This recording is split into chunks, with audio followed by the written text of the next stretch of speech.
Freedom and Prosperity Radio is brought to you by Tertium Quids, neither Democrat nor Republican, but simply getting back to the founding principles that made us free and prosperous to begin with. Folks, there's few things that set me off. Actually, let me just take that back. There's a lot of things that set me off. One of them is very near and dear to my heart that drives me insane, and that is the Department of Education. And, of course, the Virginia Education Association and all the rest of the unions that involve our education system. But just recently, in fact, this week, I saw an article about a cheating scandal in the Atlantic Public Schools. Now, this involved an elementary school. A student said his teacher whispered in his ear the correct answers for a standardized test. Sorry. And a teacher at another school reported seeing school administrators and other educators erasing the wrong answers and filling in the right ones.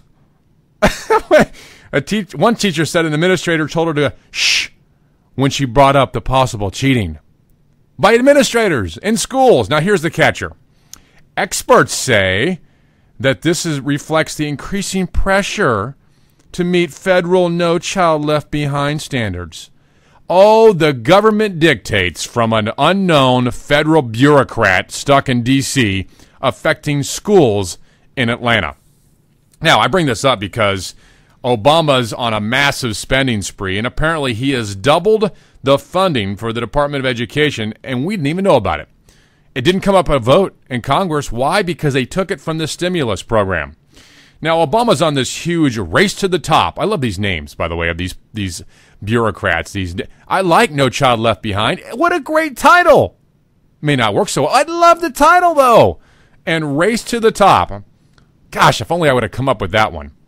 Lindsey Burke, policy analyst at the Heritage Foundation, joins me right now to talk about this and what a con it is foisted upon mankind. Hey, Lindsey.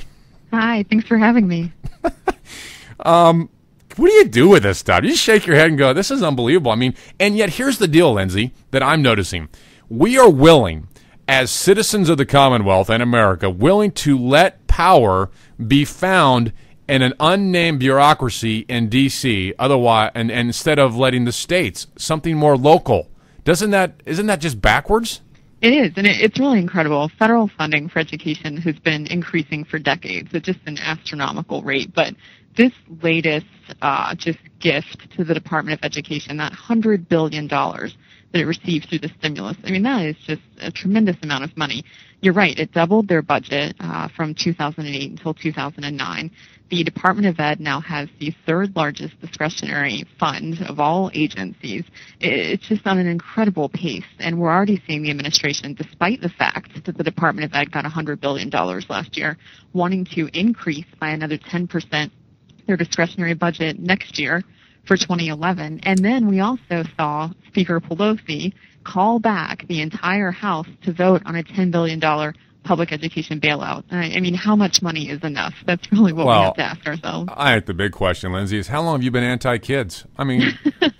and you know, we know that spending has no correlation with academic achievement, and you have to point out that that's the case. It's not about more funding. We've been throwing funding at schools decade after decade. It's at historic levels now, but we know what does work, and it is not further centralizing power in the hands of the feds, which we're doing.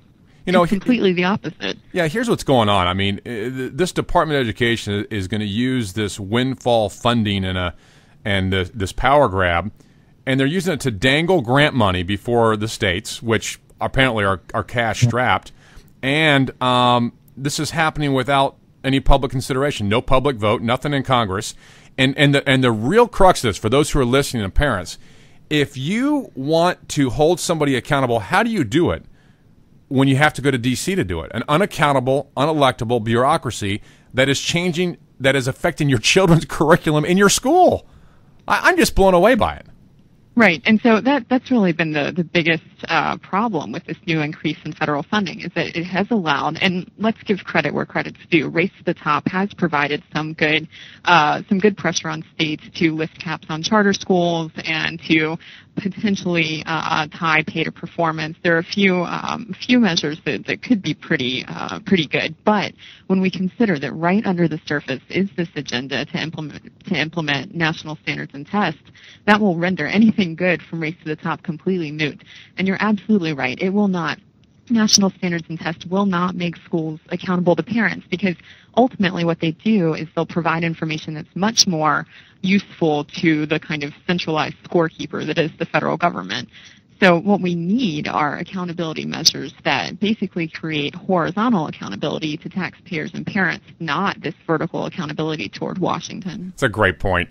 I mean, it really is a great point, because right now, currently, these national standards they don't make public schools accountable to families and parents. Right. I mean, they're accountable to bureaucrats in D.C. I mean, is there? How about just an idea of block granting this stuff? How about if you're going to have a ton of money, just block grant it to the states, let them do whatever they want with it? Right, and that's a really good point. And there have been legislators in the past that have suggested such a thing. There's the A+ Act and Straight A's that basically said states should be allowed to free themselves of this federal bureaucracy, which we know is a result of No Child Left Behind. There were 7 million hours in additional paperwork burden for states to fill out. I mean, that's someone sitting there filling out paperwork that's not in the classroom. So we know this burden is just a tremendous strain on states. So they need the flexibility to opt out of these programs and to be able to use resources in a targeted way that best meets the needs of students. And people in Washington, these bureaucrats, are the furthest away from the student in the state in the classroom. So allowing governors and local leaders to target and to have power over those resources will certainly be a better use of funds. And here's the other thing, Lindsey. I was looking at these standards.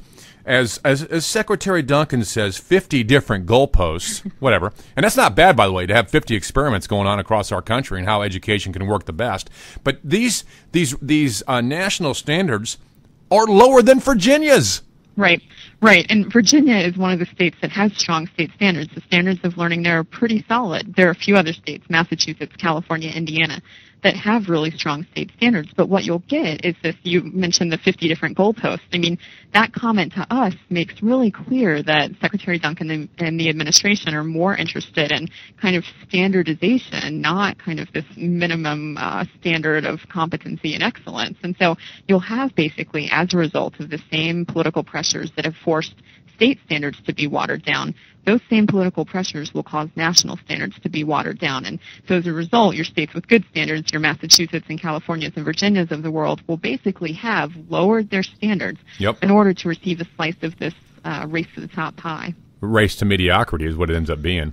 Right, and so you have groups, you have the National Governors Association, the Council of Chief State Schools Officers that have been writing these standards, and they are standards for math and English. And the administration the entire time has said that these standards are voluntary, but from the beginning, which this started about a year and a half ago, you had Race to the Top money, that's federal funding, tied to the adoption of national standards, which, a state can say, you know what, it's not worth the red tape. Texas did that.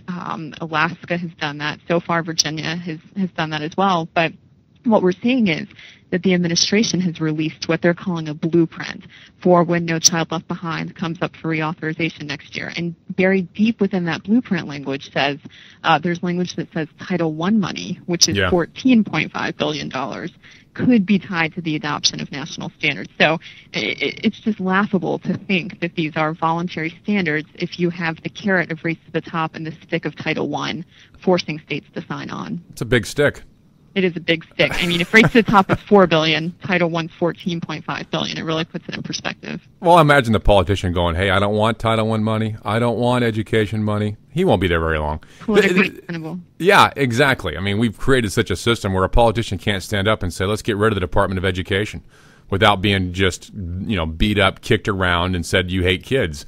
We can't even have a rational debate anymore. I mean, now we're stuck in an environment where we think that we ought to turn our health care, our education, everything over to an unnamed bureaucracy in D.C. that'll make it worse for everybody. I mean, it lowers health care standards. It's lower education standards. we're going to be accountable to. I'm getting depressed, Lindsey. I'm It is depressed. depressing. And you mentioned the laboratories of reform that are the states, and we have such good examples in the states. Florida is a great example of a state that was able to, through solid state reforms, solid state standards, they increase their standards, they have testing, they grade their schools on a really transparent A through F scale. They have alternative teacher certification, school choice for special needs kids, all of these great reforms that Florida did at the state level. And the results have been just amazing. We now know that Florida has basically moved further than any other state in narrowing the achievement gap between white and minority students, which is kind of the holy grail of ed policy if we think about it.